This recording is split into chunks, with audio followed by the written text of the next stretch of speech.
بسم اللہ الرحمن الرحیم۔ ایک دوسرا فائدہ سمجھے لفظ رب پر کہ لفظ رب کا اطلاق مجازی بھی موجود ہے،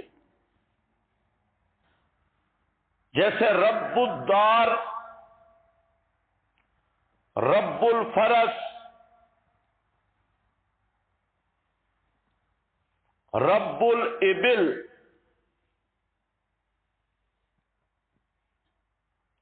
وہ عبد المطلب کے بارے میں ہے، آنا رب الابل۔ ابرا کا ہاتھی آیا، ابرا کا لشکر آیا تو بابے کے اونٹ باہر چل رہے تھے، انہوں نے اونٹوں کو ہاتھ ڈالا، یہ گئے، انہوں نے کہا یار اونٹ واپس کر دیتا ہے، عربی تم سادے لوگ ہو، ہم تو تمہارا کعبہ گرانے آئے ہیں، تجھے اونٹوں کی پڑی ہے۔ انہوں نے کہا چھوڑو، آنا رب الابل، میں اونٹوں کا مالک ہوں، اور یہ جو گھر ہے اس کا بھی مالک ہے، مجھے اونٹ دے دو، تم جانو اور یہ کعبے والا جانے، میں تو اونٹ لے۔ تو رب کا یہ اطلاق مجازی ہے، اور قرآن میں بھی ہے ارجع الی ربک، ہاں نہ ایسے تم بھی اعتماد کریں، اذکرنی الی ربک، حضرت یوسف نے کہا تھا نا اذکرنی عند ربک، نہیں غلطی مجھ سے بھی ہو تو بتا دیا کرے، آپ تو سارے حوض بیٹھے، عند ربک، میرا ذکر بھی کر دینا اپنے آقا کے پاس، بادشاہ کے پاس۔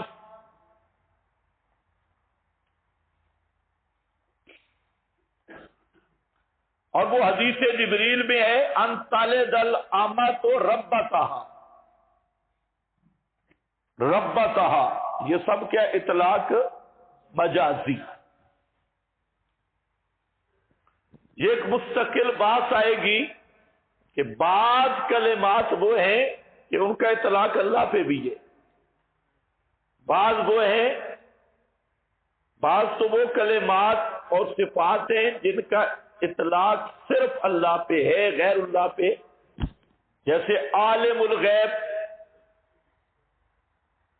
اس کا اطلاق صرف اللہ پہ، الرحمن، اس کا اطلاق صرف اللہ پہ، الہ، اس کا اطلاق الہ پر حق صرف اللہ پہ، غیر اللہ پہ نہیں، رزاق، الرزاق، اور بعض وہ کلمات ہیں اور صفات کہ جن کا اطلاق اللہ پہ بھی ہے، غیر اللہ پہ بھی ہے، مثلا علیم، علیم، حفیظ، حفیظ کا اطلاق اللہ پہ بھی ہے، غیر اللہ پہ بھی ہے، علیم کا اطلاق اللہ پہ بھی ہے، انی حفیظ علیم، حضرت یوسف نے کہا تھا اجعلنی علی خزائن الارض، مجھے وزیر خزانہ بنا دے،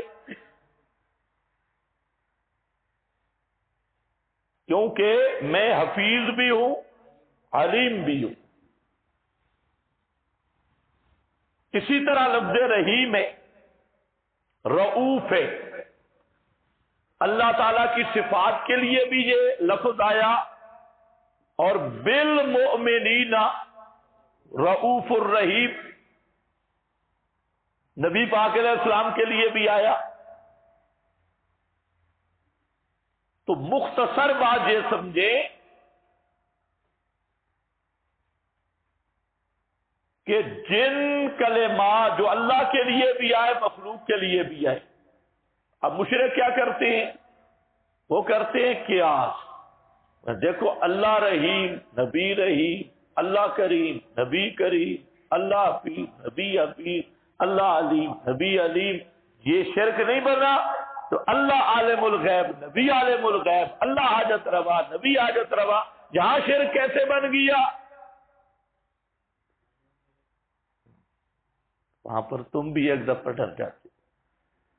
اس کو پہلی بات تو ہے کہ اللہ عالم الغیب، ٹھیک قرآن میں، نبی عالم الغیب، وہ آیت پڑھ،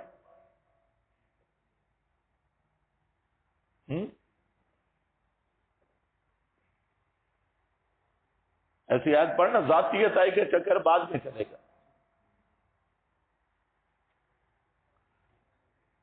اللہ فعال لما یرید، یہی آیت نبی کے لیے ذرا پڑھ، وہ بھی فعال لما یرید ہو۔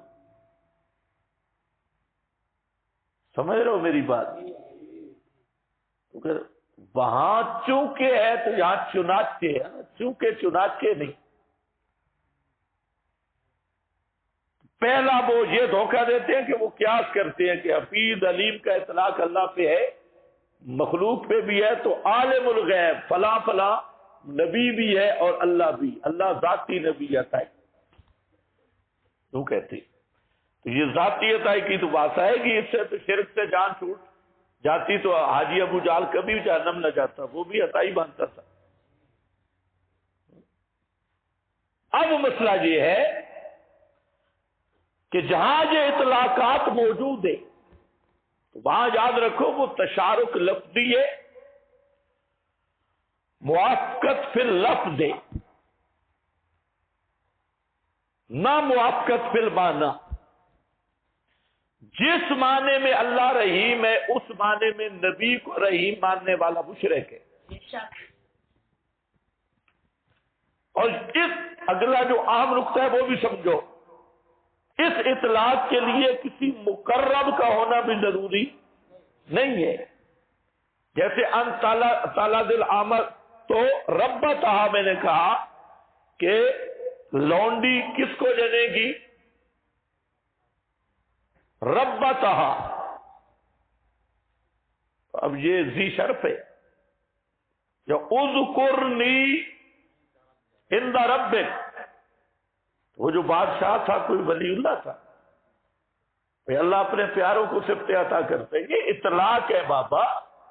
کما ربا یعنی صغیرہ، ربا یعنی والدین، ربا یعنی ان پہ بھی اطلاق ہو رہا ہے۔ اس طرح کی سینکڑوں مثالیں ہیں۔ تو یہ اطلاق کوئی مقربین کے ساتھ خاص نہیں ہے، یہ اطلاق جو ہے یہ غیر مقربین کے لیے بھی آیا ہوا ہے۔ یہ اطلاق لغوی ہے، موافقت لفظ میں ہے نہ کہ معنی میں۔ جہاں شرک اس لیے نہیں ہوا کہ جس معنی میں اللہ رحیم ہے اس معنی میں نبی رحیم نہیں۔ اگر اس معنی میں نبی کو رحیم مان تو پھر پکا مشرک ہے۔ کون کہتا ہے شرک نہیں ہوا؟ یہ بات سمجھ گئے اچھی طرح؟ تیسرا فائدہ، تیسرا ہے چوتھا ہے؟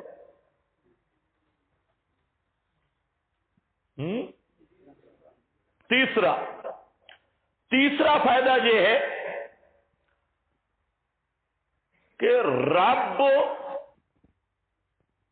ربوبیت یا تربیت دو طرح ہے، دو قسم پر ہے۔ نمبر ایک تربیت جسمانی، انشاء الشیء۔ نمبر دو تربیت روحانی۔ رب العالمین میں دونوں قسم کی تربیت مراد ہے۔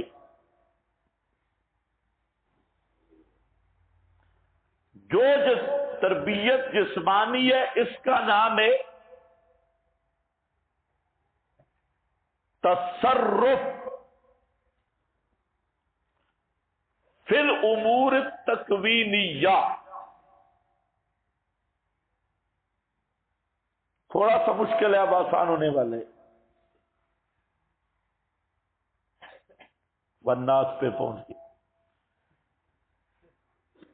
تربیت کیا؟ فی الامور، جسمانی تربیت، یہ جتنا جہان ہے، کون ہے؟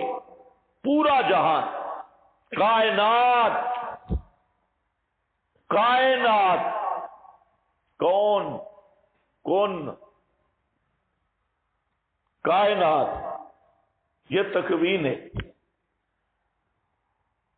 اس پر متصرف اللہ ہے، اس کائنات کو بنانے والا،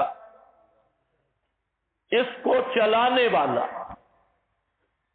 اس کی ہر حالت پر متصرف اللہ ہے۔ اور بنی کیوں؟ عالم اسباب میں یہ صرف تیرے جسم کی تربیت ہے، یہ پورا جہان تیرے لیے، اسباب کے عالم میں، مقصود کی بات نہیں کر رہا۔ تجھے آباد کرنا تھا، زمین بنائی، پھر زمین کے اندر جو کچھ ہے تیرے لیے، آسمان، سورج، چاند، ستارے، ہوائیں، درخت، سبزیاں، فصلیں، بارشیں، سمندر، خلق لکم ما فی الارض جمیعا، یہ اصل میں تیری جسمانی تربیت ہے، یہ امور تکوینی ہے۔ اور تربیت روحانی وہ امور تشریعیہ ہے۔ اب ذرا خیال کرنا، وہ کیا ہے؟ امور تشریعیہ، جس کی بنیاد وہی ہے۔ جسم مادی ہے، تو یہ کل کائنات میں جتنی چیزیں ہیں وہ تیرے جسمانی فائدہ ہیں، تیرے جسم کی نشو و نما ہے۔ اس میں جتنا غور کرتے جائیں، بے شک چلے جائیں، تو یہ کائنات کی ہر چیز تیرے جسم کی نشو و نما ہے۔ نشو و نما بھی اسی سے انشاء الشیء حالن فعالن، انشاء الشیء، نشو و نما یہی ہے، نشو و نما۔ پتہ نہیں کیا سمجھ رہا ہے، یہ تربیت ہے، نشو و نما۔ تو یہ امور تکوینی۔ اور دوسرا کیا ہے؟ امور تشریعیات، تربیت روحانی، اس کی اصل وحی، اور جو وحی کا نظام ہے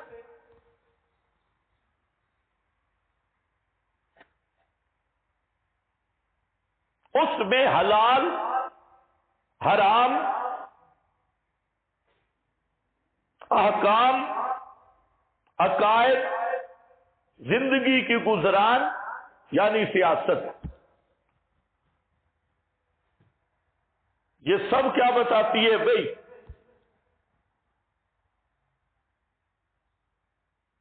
یہ تربیت روحانی ہے۔ اس لیے جو شخص امور تکوینیہ میں کسی دوسرے کو متصرف مانے تو وہ خالصتاً مشرک ہے۔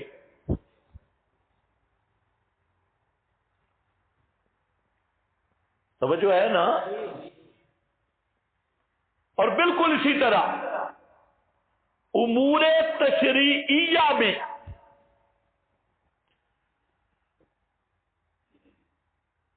قانون الہی وہی کہ مقابل کسی کو حاکم یا قانون دان مانے، وہ بھی اسی درجے کا مشرک ہے۔ رب العالمین، اور یہ دونوں مضمون قرآن نے بیان کیے. ایک مضمون تم نے بڑا سنا ہوا ہے، اور وہ یہ کہ سورج، چاند، ستارے، موسم، حاجت روائی، مشکل کشائی، اولاد دینا، پکارے سننا، یہ صرف اللہ کا خاص ہے. اور دوسرا ہے کہ یہ مضمون بھی ہے کہ حاکم مکنن حقیقی، شاعر حقیقی ہونا، یہ بھی ربوبیت کے خواص میں سے. یہی بنیاد ہے کہ قانون الہی کے مقابل کسی قانون کو حق ماننا یہ کفروں میں سے اصل کفر ہے.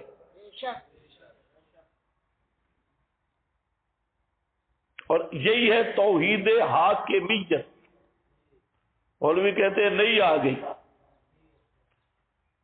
یہ توحید حاکمیت ہے، یہ نئی نہیں آئی. رب العالمین یہ سورہ فاتحہ میں کھڑی ہے. اس لیے میں کہا کرتا ہوں، لوگ فاتحہ پہ لڑنے والے مسئلے یاد کر رہے ہیں.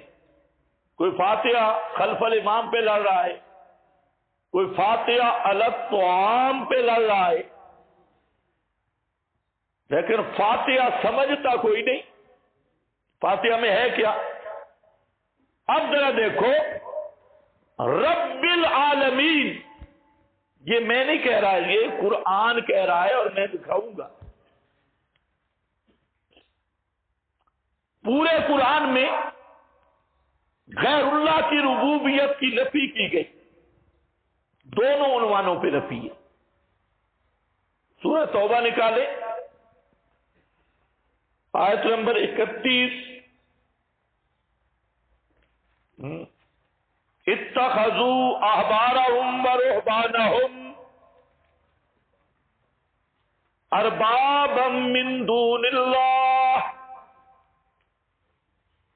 359 صفحہ دی. اتخذوا احبارهم ورهبانهم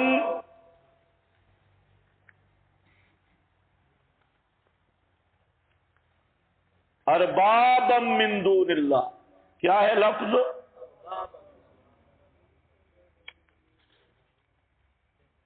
اربابن. اربابن جمع، بنا لیا انہوں نے.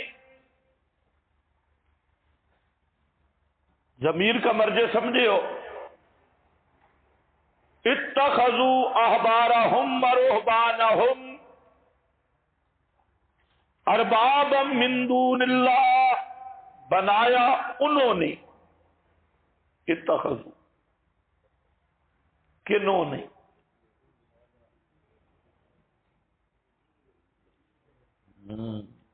ہاں وہی بیچارے، آج نہیں. اتخذوا کی اندر ضمیر کدھر جا رہی ہے؟ ادھر یا ادھر بھی؟ یہ مرجع بڑا وسیع ہے. اتخذوا احبارهم ورهبانهم، بنا لیا انہوں نے اپنے مولویوں اور پیروں کو رب، من دون اللہ، اللہ کے سوا. توجہ ہے، رب العالمین ہے نا، تو ارباب من دون اللہ رب بنایا. اب یہ کیا تھا؟ رب کیسے بنایا؟ اس پر حاشیہ دیکھیں. یہ الفرقان جو سمجھ جائے وہ پورا قرآن اور پورا اسلام سمجھ جائے گا. اس میں اتنی چیزیں آ گئی اللہ کے فضل سے کہ کہیں آپ کو مل نہیں سکتی کٹھی. ہاں کدھر ہے حاشیہ بھائی؟ دیکھیں.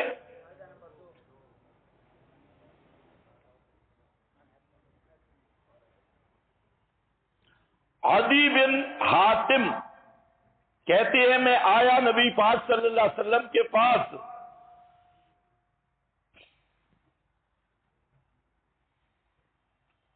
اور میرے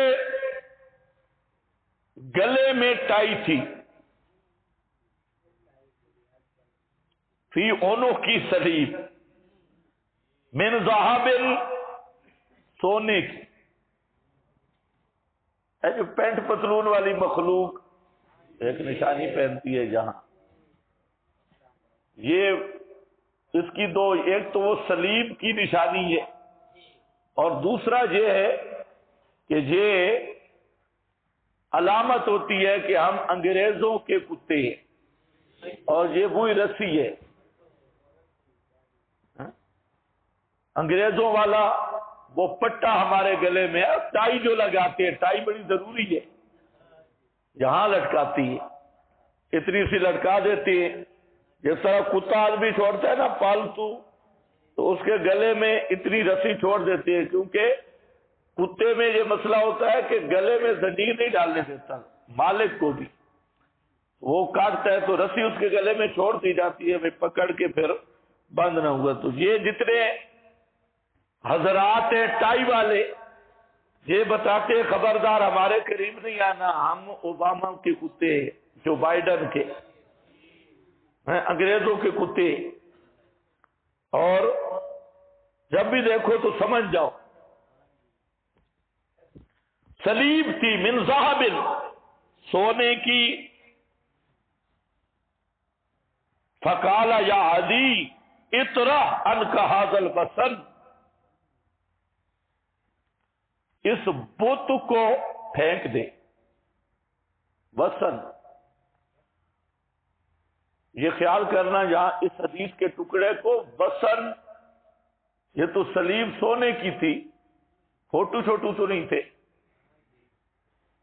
اور نبی کریم علیہ السلام اللہم لا تجعل قبری وسنا، لوگ سمجھتے ہیں وسن کہتے ہیں بس کوئی گھڑی ہوئی چیز ہو، یا سلیب کو وسن کا، حضرت مسیح کے نام کی یادگار ہے. اور آپ نے پڑھا اتخذوا احبارهم ورهبانهم اربابا من دون اللہ، قال، یہ بول پڑا حضرت عدی، یہ بھی بزرگ تھے اور اچھا بلا مولوی تھا، مولوی صاحب مدارس یہود کا فارغ تھا، یہ نصارہ کا فارغ التحصیل. قال اما انہم لم یکونوا یعبدونہم، اس نے کہا کہ یہ جو یہود و نصارہ ہیں یہ اپنے مولویوں اور پیروں کی عبادت تو نہیں کرتے تھے. ایمان بچانا ہے تو یہ روایت صحیح سمجھو، عبادت نہیں کرتے تھے. یعبدونہم ولکنہم کانوا، لیکن وہ لوگ کیا کرتے تھے، اذا احلوا لہم شیئا، جب احبار اور رہبان کسی چیز کو حلال قرار دیتے، استحلوہ، تو وہ بھی اس کو حلال سمجھتے. وَإِذَا حَرَّمُوا عَلَيْهِمْ شَيْئًا حَرَّمُوهُ، جب وہ حرام قرار دیتے تو یہ اس کو بھی حرام سمجھتے. یعنی مطلب ہے، یا دوسری روایات میں تھوڑی تفصیل ہے، یہ چونکہ سندن بہتر تھی اس لیے میں نے جہاں لائی. تفصیل یہ ہے کہ کتاب اللہ جس چیز کو حلال کہتی، مولوی اس کو حرام کہتا، اور یہ مولوی کی مانتے. کتاب اللہ جس چیز کو حرام کہتی، مولوی اس کو حلال کہتا. اب یہ کتاب اللہ کی نہیں مانتے تھے، ملا صاحب کی مانتے تھے. اب اس فعل کو اللہ نے کیا قرار دیا، رب بنانا. توجہ ہے نا، کیا بنا، کیا الزام دیا، رب بنانا. حالانکہ وہ کہہ رہے ہیں کہ ہم تو نہیں عبادت کرتے. یہ ربوبیت ہے نا رب العالمین. وہ ربوبیت صرف تکوینی نہیں، ربوبیت تکوینی میں بھی وحدہ لا شریک ہے، اور ربوبیت روحانی میں بھی، تشریح میں بھی وحدہ لا شریک ہے.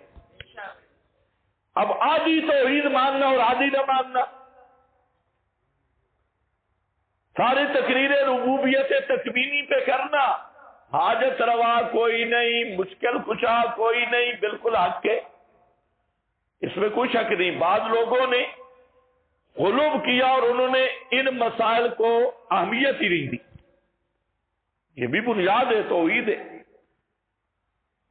سمجھ رہے ہو کہ نہیں؟ کئی مولوی صاحب کہتے ہیں یہ مسئلہ سما حیات چھیڑنے کی کیا ضرورت ہے، اصل مسئلہ تو حاکمیت ہے. میں نے کہا تم نے حاکمیت سمجھی نہیں. مسئلہ سما حیات کی آئے گا. میں کہتا ہوں جس کو مسئلہ سما حیات سمجھ نہیں آیا اس کو حاکمیت سمجھ آ ہی نہیں سکتی. توحید حاکمیت آدھی ماننی ہے یا پوری ماننی ہے، یا اتنا ہی کافی ہے کہ اللہ کے قانون کے مقابل طاغوت کا قانون نہیں ماننا؟ اتنا کافی نہیں. اللہ کی کتاب کے مقابل جیسے طاغوت کا قانون ماننے والا مشرک ہے، اللہ کی کتاب کے مقابل المحند ماننے والا بھی ویسے ہی مشرک ہے. اللہ کی کتاب کے مقابل کسی رافضی شیطان کی روایتیں ماننے والا بھی اسی طرح مشرک ہے. یہ بڑی عجیب بات ہے کہ بعض مولوی ہیں وہ توحید حاکمیت اتنی سمجھتے ہیں کہ جمہوریت تک، اور سیاسی جمہوریت یہ جو کلین شیفوں والی جمہوریت ہے، یہ داڑھی والی جمہوریت، یہ کدھر جائے گی؟ اس لیے یاد رکھو حاکم اللہ ہے، قانون اس کا ہے، اور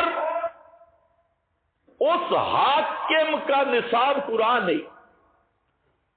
قرآن کے مقابل غیر اللہ کا قانون مانے وہ بھی مشرک، غیر اللہ کی کتاب لائے وہ بھی مشرک، چاہے بزرگ کی ہو یا گرگ کی ہو، فرقے کی ہو، روایت ہو، لیکن بشرطے کے مقابل ہو. اس کا غلط معنی بھی بعض لوگوں نے لے لیا. مقابل ہو اس کو ماننے والا مشرک فی الحاکمیت ہے. آدھی آدھی حاکمیت نہیں، پوری پوری حاکمیت. اب یہ کیا ہے؟ اتخذوا احبارهم ورهبانهم اربابا من دون اللہ. حلال حرام میں اللہ تعالی کا تکابر، کتاب اللہ کے مقابلہ میں. اچھا تو ان کو کیا اللہ نے فتویٰ دیا؟ یہ اللہ کا فتویٰ ہے، میرا نہیں، کہ انہوں نے اپنے مولویوں پیروں کو کیا بنایا ہے؟ رب بنایا ہے. اور غیر اللہ کو جب رب بنایا ہے تو وہ کیا بنے گا؟ اور نہیں تم کیوں فتویٰ لگاتی ہو؟ سورہ آل عمران نکالو. ما کان لبشر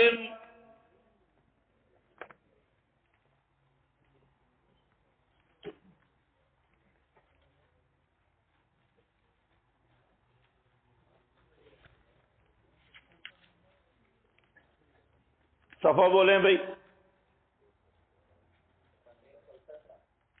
117. یہ اچھی طرح دیکھو بھائی، فتووں کی ٹریننگ بھی دیکھ لو.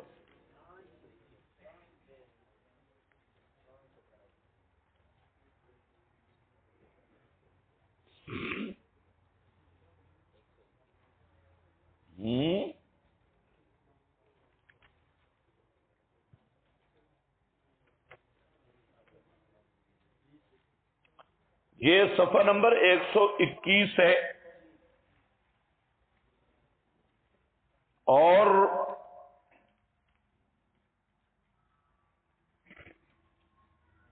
آیت نمبر 80۔ وَلَا يَأْمُرَكُمْ أَن تَتَّخِذُوا الْمَلَائِكَةَ وَالنَّبِيِّينَ أَرْبَابًا، اللہ نہیں حکم کرتا تمہیں کس بات کا کہ بنا لو فرشتوں اور نبیوں کو اربابا رب، اللہ نے یہ حکم نہیں کیا۔ یہ تو پہنچیں گے، آیت شروع ہے ما کان لبشر، انہوں نے بھی بہت ساری روایات گھڑی ہوئی تھی، حضرت عیسیٰ خود کہہ گئے، فلاں خود کہہ گئے، فرمایا کہہ ہی نہیں سکتے، وہ نبی کے لائق ہی نہیں، شرک کی تعلیم کوئی نہیں کہا۔ بھلا یأمرکم ان تتخذوا الملائکۃ والنبیین اربابا ایأمرکم بالکفر ایأمرکم سارے پڑھو ایأمرکم پوچھو ملا سے یہاں کفر سے مراد کیا ہے؟ جب انشاء پہ تو حکم نہیں لگتا، ہم انشاء سوال کر رہے ہیں۔ بالکفر، یہاں قرآن نے کفر کس کو کہا؟ انبیاء، فرشتوں کو اللہ کے سوا رب بنانا، یہ ہے منسوس کفر، منسوس کفر ہے۔ اور وہاں پر اتخذوا آبارہم ورہبانہم اربابا من دون اللہ، اگر فرق ذہن میں ہوگا تو انشاءاللہ مسئلہ حل ہو جائے گا جہاں اشکال آئے گا، لیکن جو میں نے بتایا وہ ترتیب ذہن میں ہوگی، اشکال نہیں آئے گا۔ ترتیب یہ کہ جہاں اصل مقصود ہے ربوبیت امور تکوینیہ میں، جیسے کہ سیاہ کے، اور وہاں ربوبیت امور تشریعیہ میں، اس لیے اب اشکال نہیں ہوگا، ورنہ اگر ثاقب ذہن ہے تو اشکال سے نہیں رہ سکتا۔ تو یہاں پر بھی غیر اللہ کو رب بنانا، یہ کیا ہے؟ بولتے کیوں نہیں؟ یہ کیا ہے؟ اتنے ڈرے ہوئے ہو؟ غیر اللہ کو رب بنانا کیا ہے؟ اونچے بولو پتہ چلے، اور اونچے۔ غیر اللہ کو رب بنانا کیا ہے؟ کفر۔ اب ایک تحقیق رہ گئی کہ غیر اللہ کو رب بنانا کی صورت کیا ہے؟ تو ایک ہے غیر اللہ کو رب بنانا، الوہیت کی صفات اس میں ماننا، اسے غیب دان ماننا، اسے سمیع ما فوق الاسباب ماننا، متصرف ما فوق الاسباب ماننا، اور دوسرا یہ کہ امور تشریعیہ میں اس کو حاکم اور شارع حقیقی ماننا۔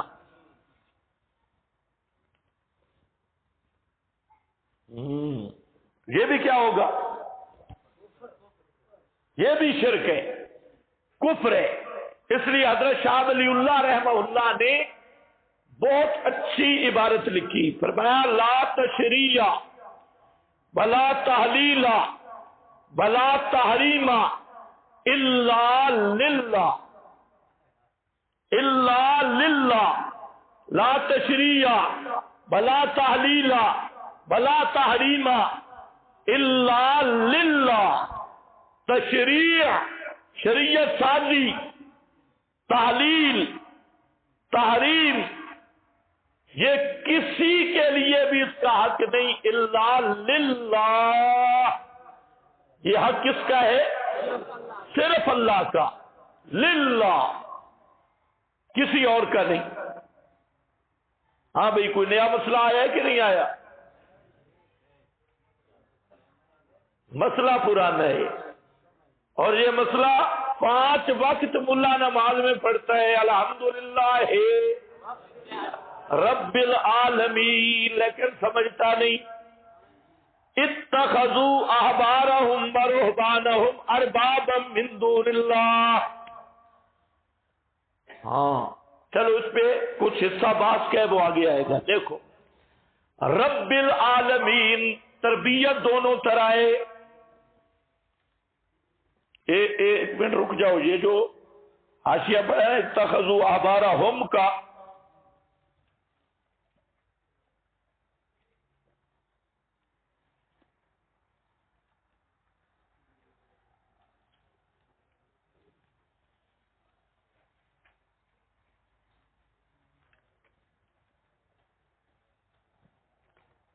یہ بات انشاءاللہ پھر بھی آئے گی. یہ جو آیت ہے نا اتخذوا احبارهم ورهبانهم اربابا من دون اللہ، یہ بات ذہن میں رکھنا کہ یہ آیت جو ہے اس تفسیر میں بند نہیں، یہ تفسیر اس آیت کے عموم کا ایک فرد ہے. یہ بھی بہت ساروں کو دھوکہ لگتا ہے کہ کوئی روایت دیکھتے ہیں وہ آیت کو اس روایت میں بند کر دیتی. بند اس لیے نہیں، بند ہو ہی نہیں سکتی، کیونکہ آگے کیا کہہ ہے بل مسیح ابنا، اس کا کیا بنے گا؟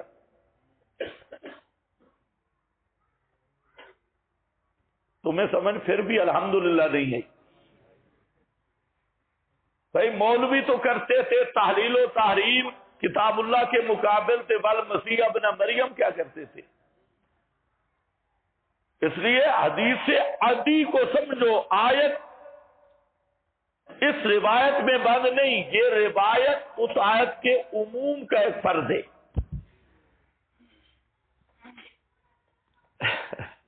چلو خیر، دیکھو ادھر ایک ہوگا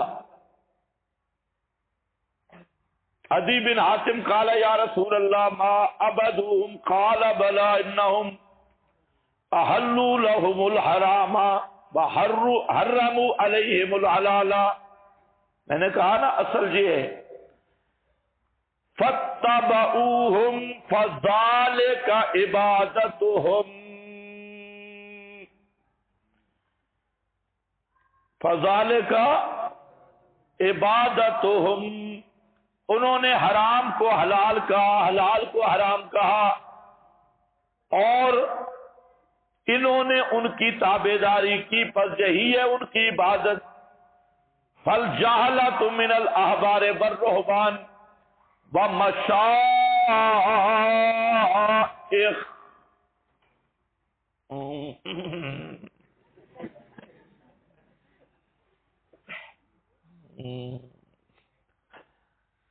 والجہلۃ من الاحبار والرہبان، اور بڑے بڑے مولوی بڑے بڑے پیروں کے ان پڑھ، اور مشائخ الضلال، گمراہ شیوخ، گمراہ مشائخ، یدخلون فی ھذا الذم والتوبیخ، وہ بھی اس ذم اور توبیخ میں داخل ہے. توجہ ہے نا؟ یہ صرف یہودی نصرانی ہے، تمہارے مشیخے بچ گئے؟ قطعا نہیں، وہ بھی اس میں داخل ہیں جو کتاب اللہ کے مقابل تحلیل و تحریم و تکوین و قانون نظام کا قائل ہے، چاہے وہ سفید داڑھی ہے چاہے کالی، وہ بھی کٹر یہود کے نقش قدم تھی، خواہ وہ جمعیت علماء مریم کی شکل میں ہو یا شیخ الحدیث حضرت مولانا بلاول صاحب، جس کو ابھی تک یہ نہیں پتا کہ میں زرداری ہوں یا بھٹو ہوں. سارے اخباری نمائندے پریشان ہو گئے بھئی اس کو کیا کہیں، بھٹو کہیں یا زرداری. اب انہوں نے اتفاقی فیصلہ کیا ہے تطبیق کر لو. اب تطبیق کی ہے، اور تطبیق کیا ہے؟ بھٹو زرداری، دونوں کو اکٹھا لکھتے ہیں، بلاول بھٹو زرداری. وہ تطبیق کو چلو بارہ او جی رب العالمین. رب ہے العالمین. العالمین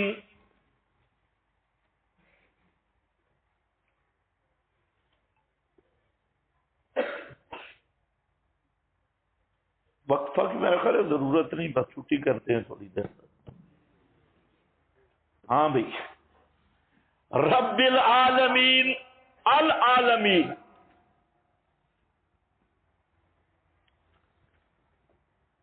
جمع ہے عالم کی.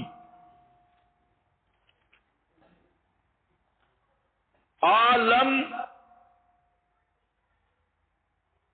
اس میں آلہ ہے کل خاتم، جیسے خاتم اس میں آلہ ہے، عالم اس میں آلہ ہے. خاتم کا معنی ما یختم بہ الشیء، عالم کا معنی ما یعلم بہ الشیء، جس سے کوئی چیز معلوم ہو. ایک نمبر دو، عالم کا مصداق حقیقی ہر ما سوی اللہ، اللہ تعالی کی ذات و صفات کے علاوہ ہر چیز عالم کا مصداق ہے. ہر ما سوی اللہ عالم ہے. اور وجہ تسمیہ عالم کو عالم کیوں کہتی ہے؟ اس لیے کہ یعلم بہ الصانع، یہ عالم دال ہے اس عالم کے بنانے والے پر، صانع پر. صانع کا معنی بنانے والے. تو عالم کو عالم کہتے اس لیے کہ یہ دال ہے صانع پر. تیسرا فائدہ کہ جمع العالمین، جب مصداق تمام ما سوی اللہ، کل ما سوی اللہ، تو جمع کیوں ذکر کیا؟ تو جمع باعتبار اجناس کی ہے کہ اس میں اجناس کے لحاظ سے جمع ہے عالم انسانیت، عالم جنات، عالم ملائکہ، عالم علوی، عالم سفلی. تو اس لحاظ سے یہ عالم مختلف ہیں اجناس و انواع کے اعتبار سے. عالم ارواح، عالم دنیا، عالم برزخ، عالم قیامت. ادھر اجناس دیکھ لیں، عالم جمادات، عالم الحیوانات. پھر آگے حیوانات میں عالم انسان، عالم الجن، عالم الملائکہ. پھر اوپر کے طبقات کے لحاظ سے عالم ملاکوت الی آخری. اس لحاظ سے جہاں جمع ہے العالمین، رب العالمین، العالمین کا پروردگار. اور اسی کے ساتھ یہ سمجھ لیں کہ قرآن کریم میں سیاق و سباق کے مطابق مصداق مختلف ہیں. سیاق و سباق کے مطابق میں نے آپ کو کہا نا، لغت اور ہر ایک کی اصطلاح اور قرآنی اصطلاح میں تھوڑا فرق ہوگا. قرآن کسی کے تابع نہیں. اب لغت میں تو یہی ہوگا عالم کل ما سوی اللہ، لیکن قرآن کریم نے عالم کو یا العالمین کو جو ذکر کیا تو وہ ہوگا سیاق کے مطابق. مثلا تبارک الذی نزل الفرقان علی عبده لیکون للعالمین نذیرا، لیکون للعالمین نذیرا۔ اب آپ سمجھ جائیں گے کہ نذیر کا لفظ بتا رہا ہے کہ جہاں العالمین سے مراد جن اور انسان ہے۔ ڈنگروں کو ڈرانے کا کیا مطلب؟ وہ مکلف ہی نہیں۔ جمادات نباتات کو ڈرانے کا کیا مطلب؟ وہ سنتے ہی نہیں۔ وہ سمجھ رہے ہو؟ اب ہے تو نذیرا لیکون نذیرا للعالمین، لیکن مراد کیا ہے؟ صرف جن اور انسان، مکلف مخلوق اطلاق العالمین کا ہوا۔ اب سارے لغوی بیچارے سر جوڑ کے بیٹھے رہیں گے، انہوں نے اپنی لغت کی طرف جانا ہے، ان کا سر پھوٹ جائے گا یہاں العالمین پہ کوئی لغوی آ کے بیٹھ جائے۔ اچھا العالمین کلو ما سوی اللہ، پھر شروع ہو جائے گا۔ اچھا پھر نتیجے نکالے گا۔ کھوتا بھی مکلف ہے کیونکہ وہ ذی شعور ہے، ذی عقل ہے۔ اچھا نباتات، حیوانات، مرغا بھی مکلف ہے، اور کسی معاملہ میں ہو نہ ہو۔ اچھا فلاں بھی مکلف، فلاں بھی مکلف۔ تو اب یہ اس کی لغت سے دھکا لگا اور وہ خربازیوں پہ گیا، اب اسے سمجھ نہیں آئے گی۔ لیکن اگر قرآن سے پوچھیں گے تو یہاں قرآن کا سیاق سباق خود بتا دے گا کہ العالمین سے مراد کون ہے، کیونکہ مکلف مخلوق کون ہے؟ جنوں انس، یہی مراد ہے۔ اسی طرح سورۃ الشعراء میں حضرت لوط علیہ السلام اپنی قوم سے مخاطب ہے اور فرماتے ہیں اتأتون الذکران من العالمین، اتأتون الذکران من العالمین، کیا آتے ہو تم ذکران مذکروں کو، من العالمین، عالمین سے۔ اب یہاں سے آج بتا رہا ہے کہ العالمین کا اطلاق صرف انسانوں پر اور انسانوں کے مردوں پر ہوا ہے، یا جنات کے پاس جاتے تھے؟ قوم لوط کا یہ فعل جنات کے ساتھ تو نہیں تھا۔ اب کوئی وہاں دیکھے نا، آج کل یہی نظیر ہوتی ہے جو آپ اکثر تفسیریں پڑھتے ہیں ماشاءاللہ، اور اس میں اگر مفسر خطیب ہو تو نور علی نور ہے، نور علی نور۔ مفسر اگر خطیب اور مقرر ہو خالی جس پہ تم خوش رہتے ہو تو وہ ایسی تائیدیں پیش کرتا ہے، وہاں نکالے گا نذیرا للعالمین۔ تو اب من العالمین، دیکھو ادھر بھی عالمین ہے، ادھر بھی گدیا، ادھر عالمین ہے جنوں انس مراد ہے، اور ادھر جن بڑھتے۔ پتہ نہیں تمہیں بھی سمجھ آئیے کہ بھائی قوم لوط، میں اب کیا لفظ بولوں، وہ جنات مردوں کے ساتھ بتی کرتے تھے، جنوں کے قریب جاتے پتہ چل جاتا ہے ان کو۔ تو یہاں العالمین کا مصداق کون ہے؟ صرف اور صرف انسان ہے، ہر جگہ پہ نہیں، یہاں۔ اسی طرح قال فرعون، سورۃ شعراء، یہ نکال لیا کرے بھئی ایسی، وما رب العالمین قال رب السماوات والارض وما بینہما ان کنتم موقنین۔ قال فرعون وما رب العالمین، رب العالمین کون ہے؟ رب العالمین کون ہے؟ یہاں وہ رب العالمین، یہاں کلو ما سوی اللہ، کلو ما سوی اللہ۔ اسی طرح رب العالمین نذیرا للعالمین، جن و انس، من العالمین الرجال من الانس، یہ ہیں اس کے اطلاقات۔ رب العالمین الرحمن الرحیم، بے حد مہربان نہایت رحم والا۔ بس اس میں دو فائدے سمجھنے ہیں، ایک تو الرحمن الرحیم دونوں رحمت سے مشتق کے، رحمت سے، اور دونوں مبالغہ کی صیغے۔ رحمت کا معنی ہے رقۃ القلب، دل کا نرم ہونا۔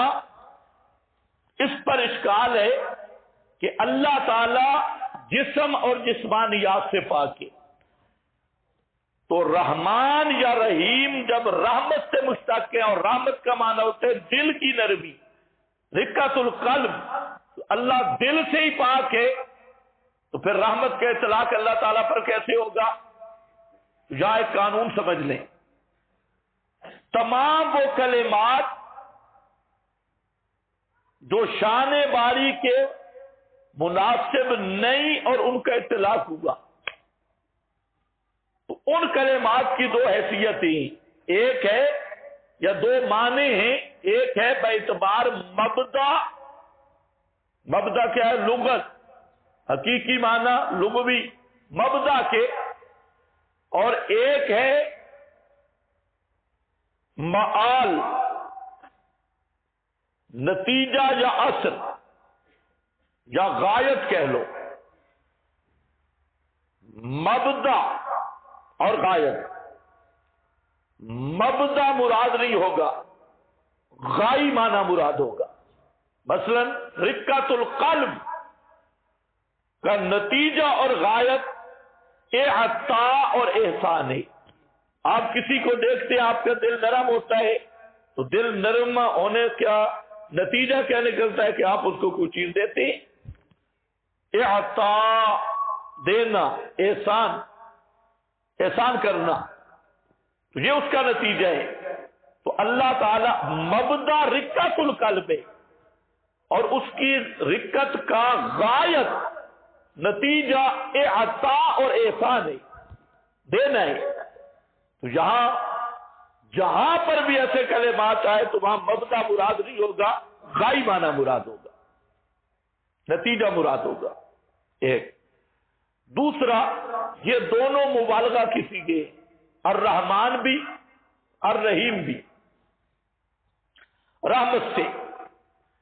اب اس میں بات ہوئی کہ رحمان اور رحیم جب دونوں مبالغہ کے صیغے ہیں، دونوں رحمت سے مشتق ہیں، تو پھر ان میں تکرار کیوں؟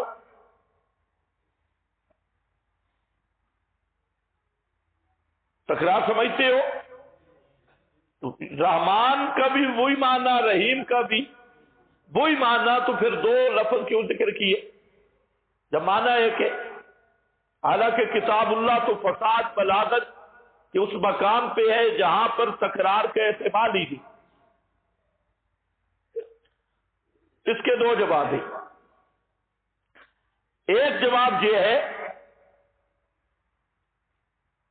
کہ تکرار ہے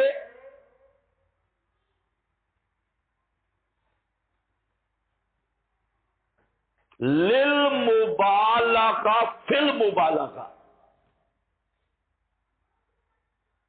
تکرار ہے، مانتے ہم تکرار کو، لیکن تکرار کس کے لیے؟ للمبالغہ فی المبالغہ۔ رحمان رحیم میں بھی مبالغہ اور تکرار میں بھی مبالغہ۔ بھائی کسی چیز کو آپ جب مبالغہ تن بیان کرتے ہیں تو اس کو مکرر کر کے ذکر کرتے ہیں، دوبارہ۔ کبھی یہ ہوتا ہے کہ انہی الفاظ کے ساتھ، کبھی یہ ہوتا ہے کہ تھوڑے بہت ترادف کے ساتھ۔ الفاظ بدل لیتی ہے. مثلا گورا چٹا، ایک ہے لفظ گورا،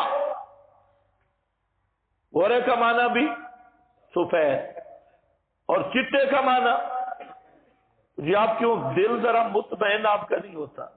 اب جو کہتے ہیں نا گورا، ابھی پیاس باقی ہے، آگے کہتے ہیں چٹا ہے، ہون کام پورا ہوگی. گورا چٹا، کالا شاہ. تو کالا اور شاہ تو ہے فرق. کالا بھی وہ تھے، شاہ بھی.